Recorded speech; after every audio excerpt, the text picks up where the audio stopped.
Good morning. Today we're looking at Luke chapter 1, verse 57 to 66.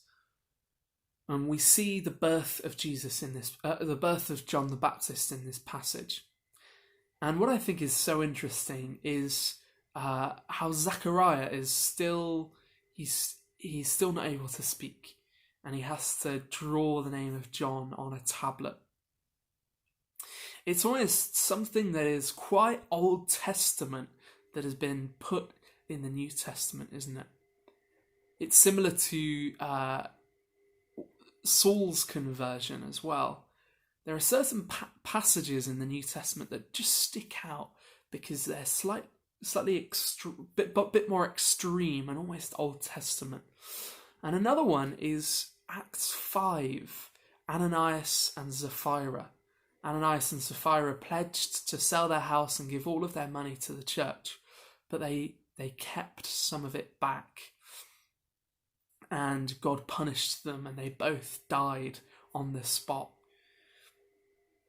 And what I wanted to think about today is the times when we feel that God calls us to do something, but we, like Zechariah, we doubt or we're disobedient. I had a friend in college who he sort of found his faith again in the first year of college, and he felt that God called him to be a youth leader. But he was in a rock band, and the rock band was actually starting to be quite a serious band. It was starting to be quite successful. They had a song in the Billboard's rock top 40 songs, and he was really, really excited and enthusiastic. The band was quite ambitious, and they would spend a lot of time practicing, rehearsing, gigging, and it took up a lot of his life. But deep down, after college, he continued. He worked in a Tesco, and he was kind of pursuing this dream of being in a band.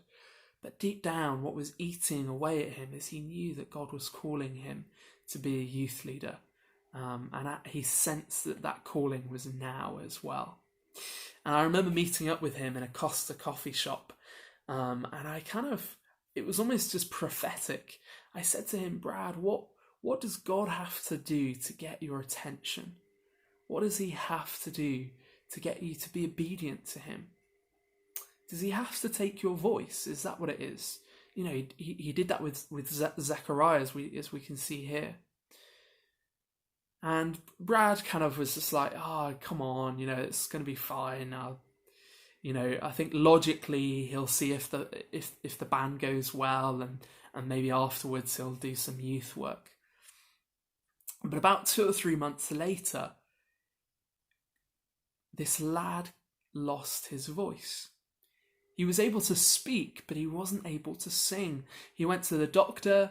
The doctor didn't say, they didn't find anything wrong with his vocal cords. They couldn't understand why he couldn't sing.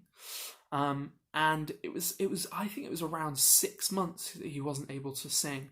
And in that time, he left his band. He applied for a youth work course.